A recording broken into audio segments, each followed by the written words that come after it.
Well, I'm sure you've had some of those, what I call 3 o'clock in the morning moments, when you wake up and you can't get back to sleep and your mind is racing because you're confused about maybe what decision should you make, or you're not sure what the future is going to be, or there's a problem that's weighing heavy. And it feels a lot like life is like one big puzzle, and maybe you've only got a little piece, and you wake up and you see the mountains, but you also see the valleys, and the pieces of the puzzle just aren't fitting together.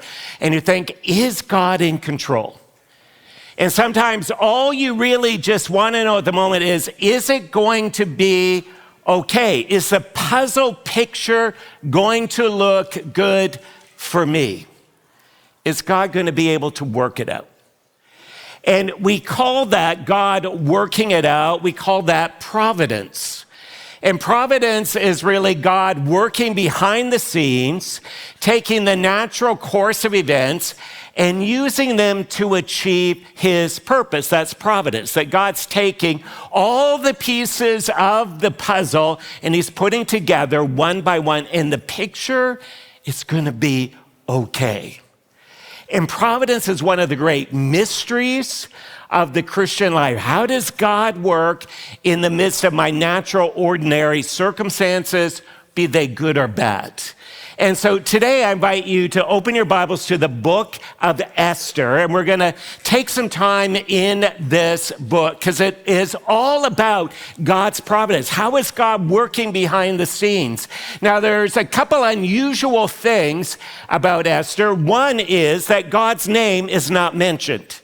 Never once do we find God's name in the book of Esther, but he's seen throughout it. And this is the mystery of providence. God works, and yet we might not be able to identify him at the time. In fact, Martin Luther didn't want Esther to be actually in the Bible.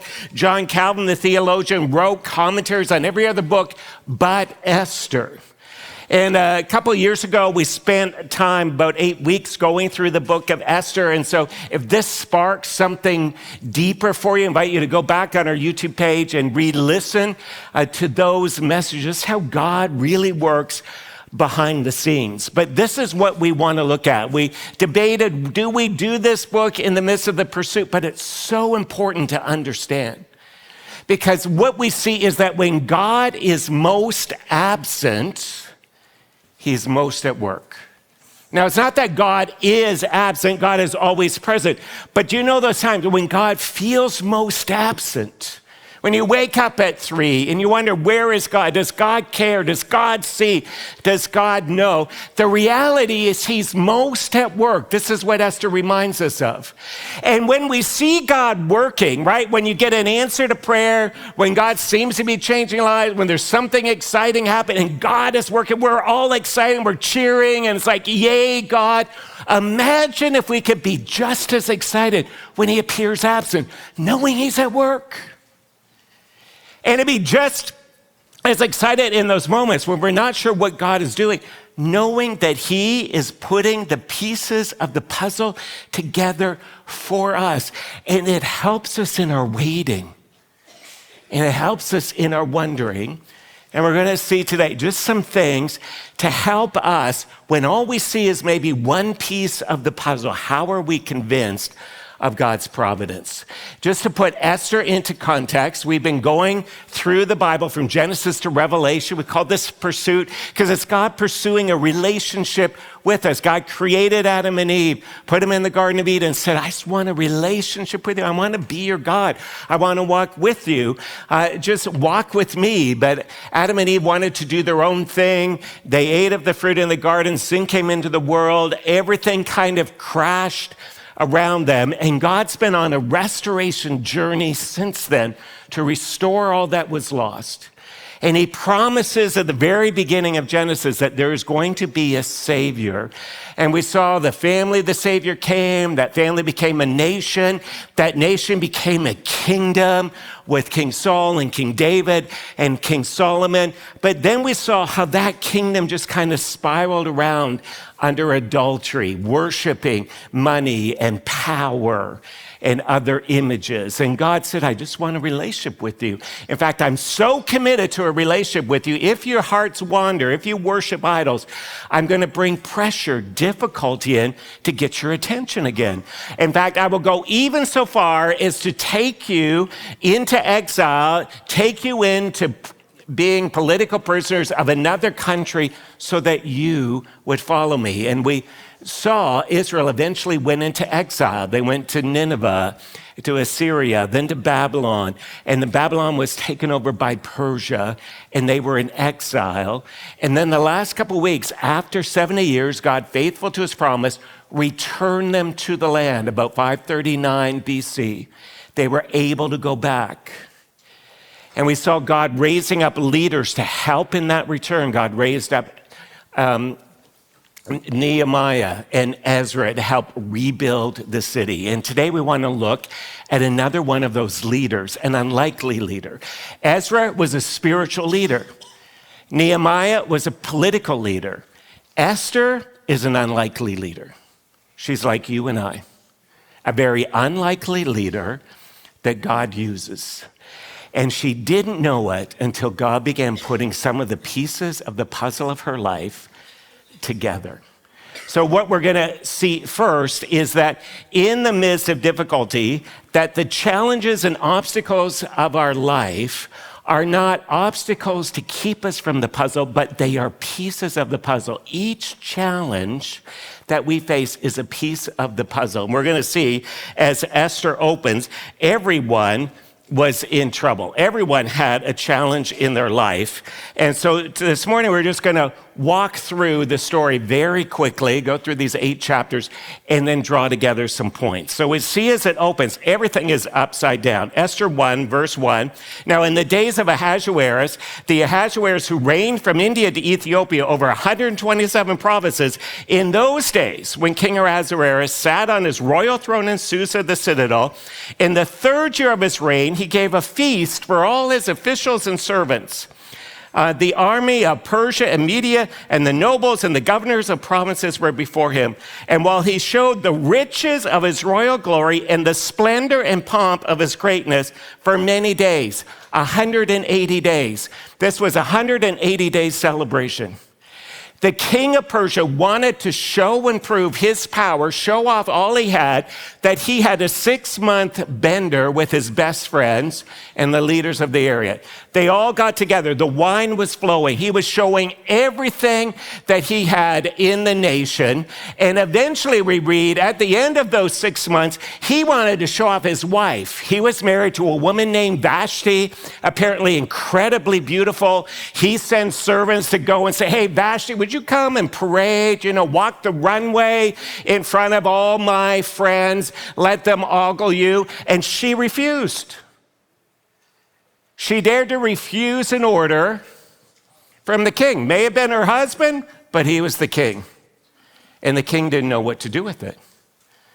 And no doubt Vashti didn't want to be paraded around like some animal to be ogled. But she also knew this was not good for Ahasuerus' character. When he kind of woke up from his drunken stupor, he would realize that he would lose credibility with some of the people. She said no. So this throws the whole nation into turmoil. And the advisors to the king says, we can't have a king that people say no to you or say no to their husband. This is not good. You've got to stand your ground. And so he has Vashti either banished or killed. And Vashti's out of the picture. And then the king becomes anxious. He's depressed. He's lost the love of his life, the beauty of his life. And so the whole nation, it says, is fearful because they don't know what King Ahasuerus is going to do. So his advisors, some young, virile men say, King, we know what to do. Why don't we have like one big Love is Blind kind of competition, and we'll bring all the best looking women from the empire in, and we'll have several hundred of them. You can spend one night with each of them and then choose You choose who you have. Now, this throws the whole nation into chaos, because this is not a competition you can sign up for. This isn't that you go through interviews, you read the language. It's like they were taken. Like the people would come into town. There's the most beautiful, young, eligible women. These women probably somewhere between 14, 15, 16 years old, and they're taken in kind of early form of sex trade. They're given months to prepare, beautify themselves, get their skin perfect, learn the ways of the king, and they would spend one night with the king, and the king would choose them, or they go into their harem. It's not like they could go back out and live life. They would go into the harem. They would be kept women, used for whatever the king wanted. Their life wasn't going to be that big. And it's in the midst of this that we meet two Israelites, Mordecai and his cousin, Esther. And we read about that in chapter 2 at verse 7. It says, he, Mordecai, was bringing up Hadassah, that is Esther, the daughter of his uncle, for she had neither father nor mother. And the young woman had a beautiful figure and was lovely to look at. And when her father and mother died, Mordecai took her as his own daughter. So when the king's order and his edict were proclaimed, and when many young women were gathered in Susa, the citadel, in custody of Haggai, who had charge of the women, and the young woman pleased him and won his favor, and he quickly provided her with cosmetics. And so all of a sudden, Esther is taken from her home. Now, this is a victim upon victim upon victim. Her family are political prisoners, exiles in Israel. For some reason, they don't have maybe enough money or resources to go back to Jerusalem when the return happens. And Esther, even more so, has lost her mom and dad. She's an orphan. And the only person to raise her was her cousin. She found refuge in the home of her cousin, who treated her like his own daughter. The cousin's was Mordecai. Esther, we see, has two names, Hadassah and Esther. Hadassah was probably her Jewish name. That meant righteous one, a kind of representation of the myrtle tree or a myrtle flower. Esther is Persian for star, bright one. And in the midst of this, she is hidden. She is hidden from view. She's going to go in to this competition, and Mordecai says, don't give out your identity. Don't tell anyone who you are. Keep your Jewishness to yourself. And she becomes a picture, like many of us, right, who keep part of ourselves concealed and covered. We don't know if people really knew us, what they would think. Would people really love us if they knew us? So she goes in, she wins the favor of the guy in charge of the women. He comes alongside, puts his arm around her, gives her some extra tips, what the king likes. And lo and behold, she spends a night with the king, and he chooses her. This young Jewess becomes the queen, but no one knows. She's hidden. And even in the midst of difficulty and challenge, God seemingly is at work behind the scenes, moving chess pieces to put her in position. But now her cousin has a problem. Because Mordecai now knows Esther is in the palace, he hangs around the palace. He wants to still kind of look after her, show care for her. And as he's hanging around the palace one time, we discover that he hears a plot against the king, that someone wants the king dead, two people. So he goes to Esther and he says, hey, Esther, there's a plot to kill your husband. Esther tells the king, says, hey, it was Mordecai who told me. The king has these two people dealt with, they're executed, but nothing happens for Mordecai. There's no honoring, no gift, no grace. You ever felt that? You do something good and it doesn't seem to matter. No matter how good it is, doesn't seem to matter. In fact, it gets worse for him because the prime minister, so to speak, the second in command to Mordecai, or second in command to Ahasuerus, is a man named Haman. And Haman is so full of himself, he thinks everyone should bow down before him. He's got power, he's got prestige, he's actually incredibly wealthy. Why aren't people bowing down for me? And when Mordecai in particular doesn't bow down, because Mordecai only bows to God, Haman gets enraged and he's thinking, how do I get back at this Mordecai? Every time I walk by, he doesn't look at me. He doesn't honor me. He doesn't bow down to me. And maybe you feel that too. Maybe there's someone that's got it out for you. And no matter what you do, you think you do the right thing. You always end up doing the wrong thing. And Haman is so enraged. He thinks, I've got to do something. I've got to try and fix this. And so he knows, I know what I'm going to do. I'm going to create a plot, have all the Jewish people killed. And at the beginning of Esther 3, verse 7, it says, in the first month, which is the month of Nisan, in the 12th year of King Ahasuerus, they cast pure, that is, they cast lots before Haman day after day, and they cast it month after month till the 12th month, which is the month of Adar. And then Haman said to King Ahasuerus, there is a certain people scattered abroad and dispersed amongst the peoples in all the provinces of your kingdom. Their laws are different from those of every other people, and they don't keep the king's laws, so it is not to the king's profit to tolerate them. If it pleases the king, let it be decreed that they be destroyed, and I will pay 10,000 talents of silver into the hands of those who have charge of the king's business, that they may put it into the king's treasuries. And so Haman says, I know that the king can be bought. So I'm just going to go, offer him a lot of money. The king, these people, they're not a help to us. They make life difficult for us because they've made life difficult for Haman. Why don't we just execute them? They choose the day, the 17th of Nisan in the Persian calendar. That's when it's going to happen. And all of a sudden, the nation's in turmoil.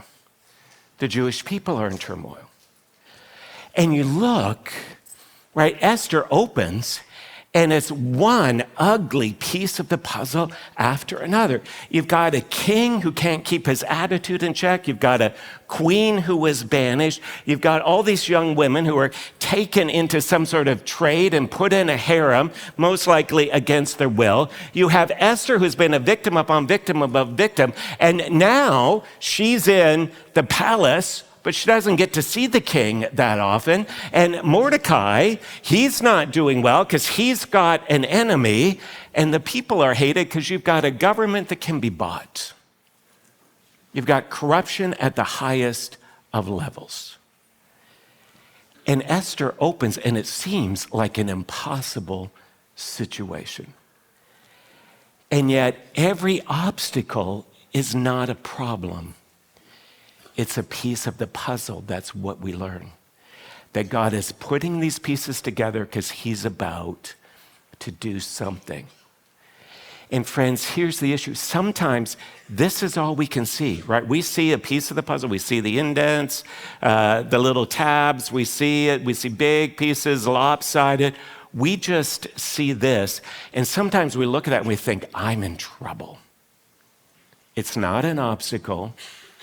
It's a piece of the puzzle. I was watching a few weeks ago the movie Jaws, which was their 50th anniversary. And I was a teenager when Jaws came out. I really didn't remember it, so I thought, I'm going to watch it again, and then was doing a little reading about it. And the fascinating thing about the original movie Jaws is that they had one problem after another making the movie. And in fact, the actors and producers, they all thought it was going to be a bomb. It became a box office success. And part of the reason they thought it was going to be an ultimate fail is that the mechanical shark, the robotic shark that they used in the water, kept malfunctioning, wouldn't work, and they couldn't get the scenes that they wanted to. And so eventually Steven Spielberg had to rethink how he was going to shoot the movie. How do I shoot the movie with a mechanical shark that's not going to work all the time or in the situations I want? And so he used suspense in a different way, and he did different camera shots, and he used music, and he used background or the shark off screen, and the show became a success and changed how movies were made, particularly ones that were of suspense, because of a problem. See, we look at each piece of the puzzle and we think it's a problem. It's an opportunity for God to work. And this is where we are. By the time we get to Esther 3, God has an opportunity to work. You may see this and think it's a problem. It's an opportunity. But sometimes we have to take a risk. We have to take a risk to be able to get through it. And Esther was going to have to take a risk. And so Mordecai goes to her, and Mordecai says, hey, Esther, you're here. You're in the palace. You do something. You maybe have an opportunity to change the course of history because God's put you as a puzzle piece in this puzzle. And Esther said, no. In order for me to do that, I'm going to have to let other people know the real me. I'm going to have to disclose my deepest, darkest secret. I can't do that. And many times we feel that way. I don't know. I can't reveal who I am. I'm afraid I'll be rejected. And this was Esther. What if she goes, tells the king she's a Jewess, and she's rejected? And so Mordecai comes back to her, and in verse 13 of chapter 4, Mordecai told them to reply to Esther, don't think of yourself that the king's palace you will escape any more than any of the other Jews.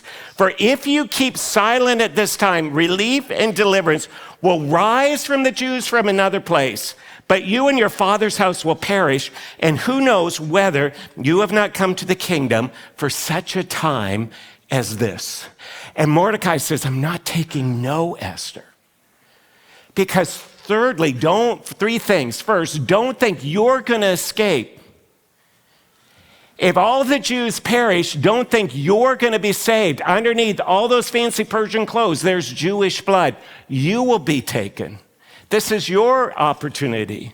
Secondly, he says, notice, he says, if you don't step up, I believe God's going to do something else. Doesn't use God's name, but I believe that deliverance is going to come. God is going to deliver us either through you or someone else, and you don't want to be the one to miss an opportunity. And it makes me wonder sometimes, how many opportunities have I missed? How many times has God said, hey, Terry, take a step? Has God said, lead the church through this? Has God said, here's what I want to do. And I've been too afraid or too insecure to make a mistake. And God does it through somebody else. There's another leader or another church. God's going to do what he does. God's going to put the puzzle together, and he's going to use our willingness. And if we're unwilling, he's going to use somebody else's willingness. And this is such a huge thing. You look at it and think, what have I missed? What have you maybe missed out in life because you didn't want to take a risk? And then thirdly, what Mordecai says is that maybe this is your time. This is your calling, Esther. And I think almost in each of us, there's a desire. What is our calling? What's our contribution? What has God said for us to do? What is my moment in time? What am I supposed to be doing? And many times we think, I'm just going to prepare for my calling, and I'm going to wait, or God's going to tell me what my calling is. Sometimes, as we see here, our calling just confronts us. That God's calling in our life meets us in moments of high risk and meets us when we often feel unprepared, like Esther. And we see that all throughout the pursuit. David didn't grow up saying, you know what, I think God's called me to be a giant killer. All of a sudden there was a giant in front of him, and he said, okay, this is my opportunity. I don't think Moses ever thought, you know what, I'm going to spend 40 years preparing to lead people into a wilderness, and I'm going to lead them to cross a sea because it's going to open up. All of a sudden, he meets God at a burning bush, and his desire or an opportunity. Do I say yes or not? What's God's opportunities he's putting in front of you? What is God saying? This is your time. What's he say? Hey, man of God. Here's your opportunity in your workplace, in your home, in your family. What is God calling you to do? Woman of God, what is God's opportunity in front that he's saying, this is your time. I put all the puzzle pieces.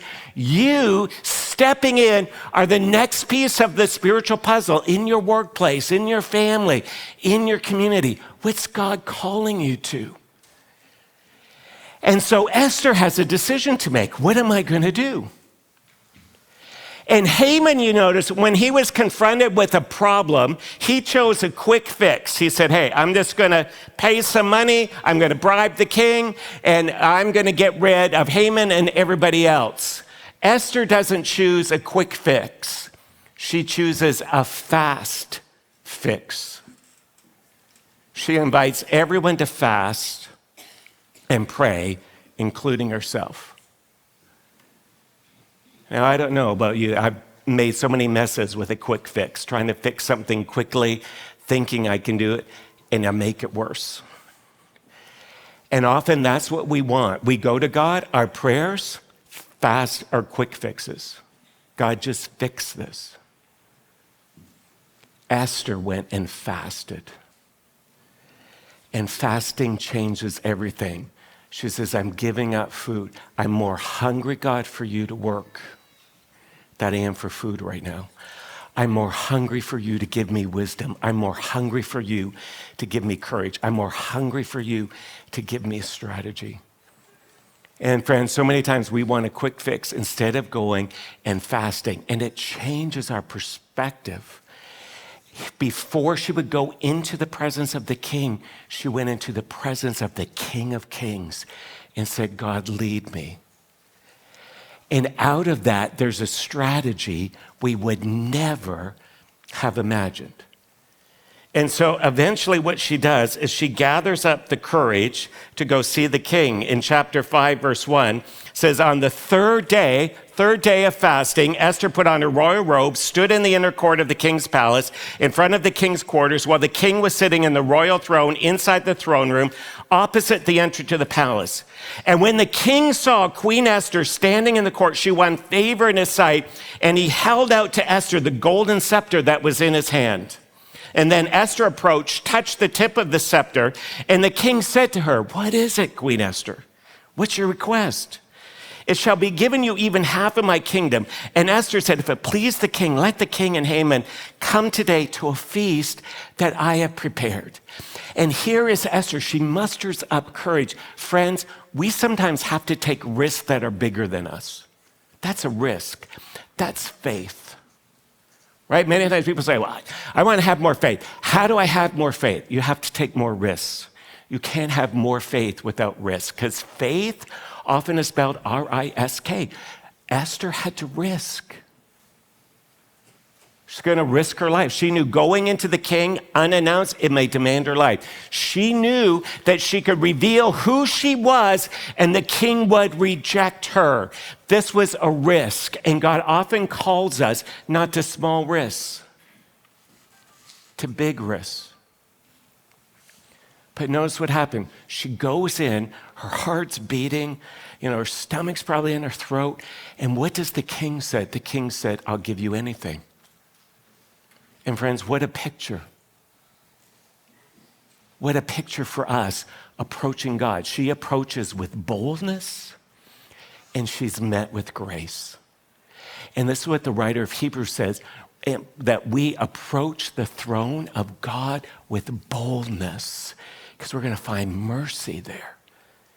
And when we go to pray, and when you have a big challenge, and when it seems like all you can see is one small piece, and you don't want to risk this piece, you go to the throne and watch what God does in putting the other pieces together. That, friends, it changes our prayer life when we realize, like Esther, we can go and experience grace. And Esther says, hey, I want you to come and have dinner with me. You and Haman, your good friend, the prime minister, I prepared a great feast. I want you to come. Where did that dinner come from? Probably because Esther was fasting. She probably was hungry after 3 days of not eating. A feast sounds good. But God probably said, hey, invite them together. Invite them together. So they come to a feast. And the king again says, hey, Esther, what is it that you want? I'll give you anything. Up to half my kingdom, I'll give you anything. And again, what a picture of the grace and mercy and abundance that's available to us if we just courageously and boldly go to the throne of grace. And you want to say, hey, Esther, this is your time. You tell the king what you want, what you need. You tell him, spare your people. And what does she do? It feels like she punts. She says, I want you to come back a second time. Let's do it again. This is so much fun. Let's do it again. And you want to go, Esther, Esther, you had your chance. He would give you anything. He made his word. What are you waiting? But she was giving the Spirit space.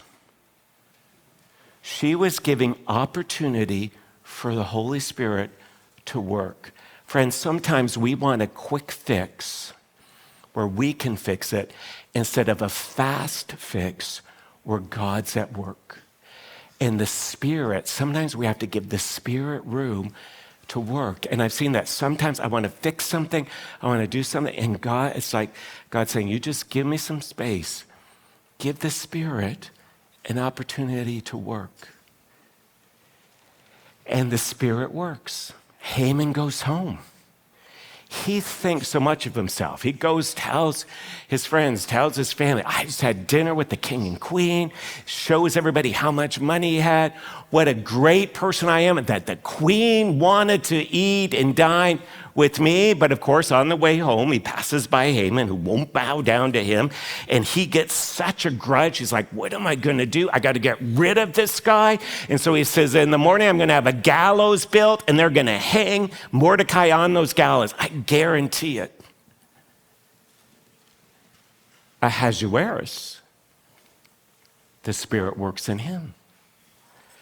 And Ahasuerus has one of those 3 a.m. in the morning moments. All of a sudden, he can't sleep. He wakes up in the middle of the night. He's thinking about things.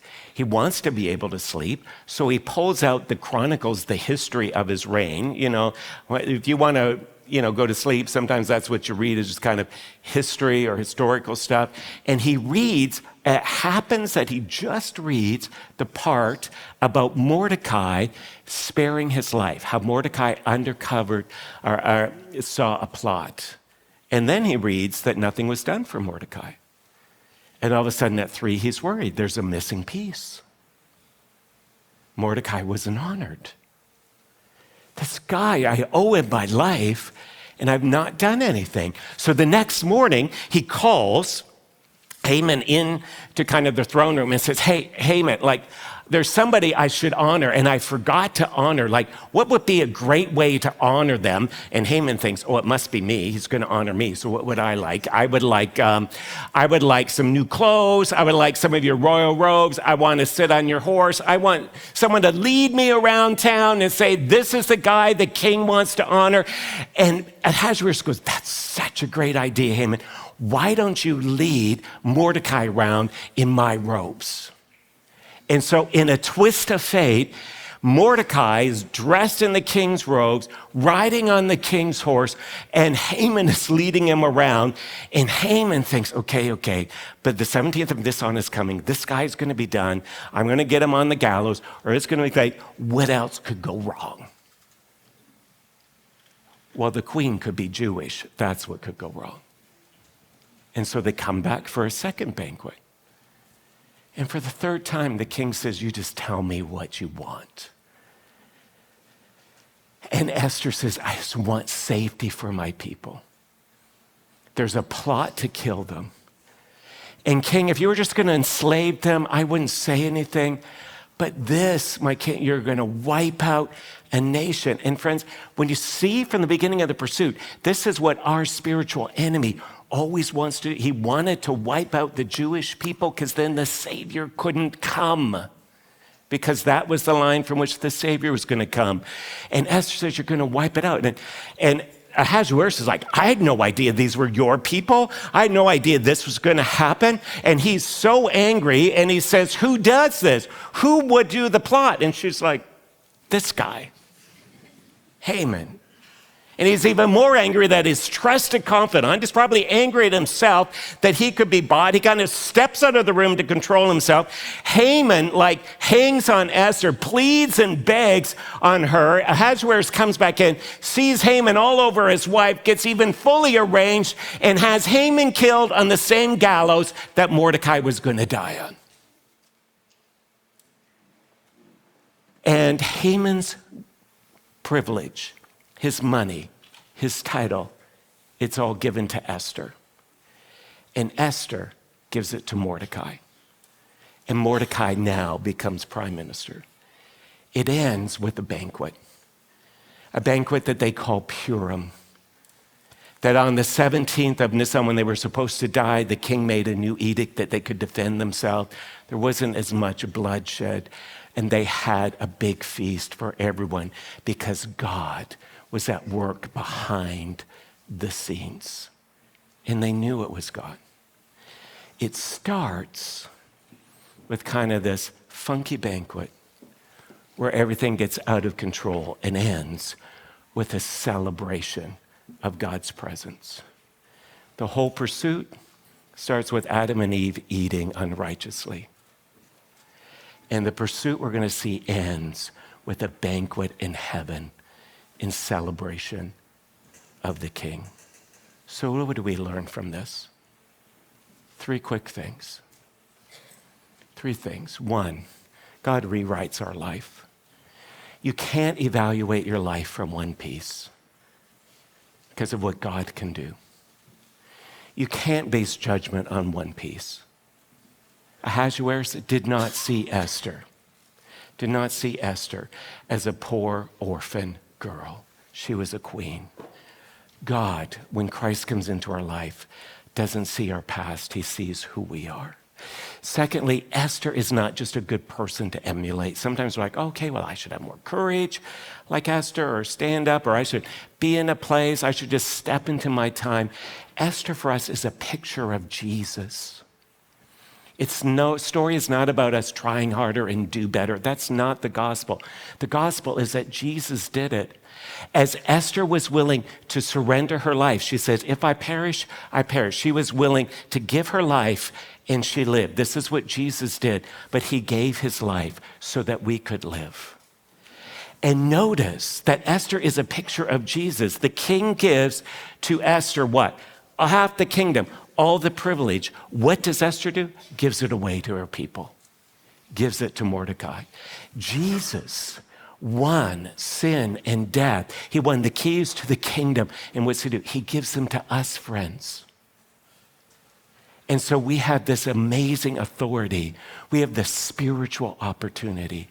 Thirdly, what is God calling you to step into? What is your time? What is the risk he's saying? What's the call he has? What is God calling you? What is his plans and purposes? And we've seen, like through this series, that God's calling us to lead and calling us to do something. And we saw it last week just about opportunity to lead in small groups and step in.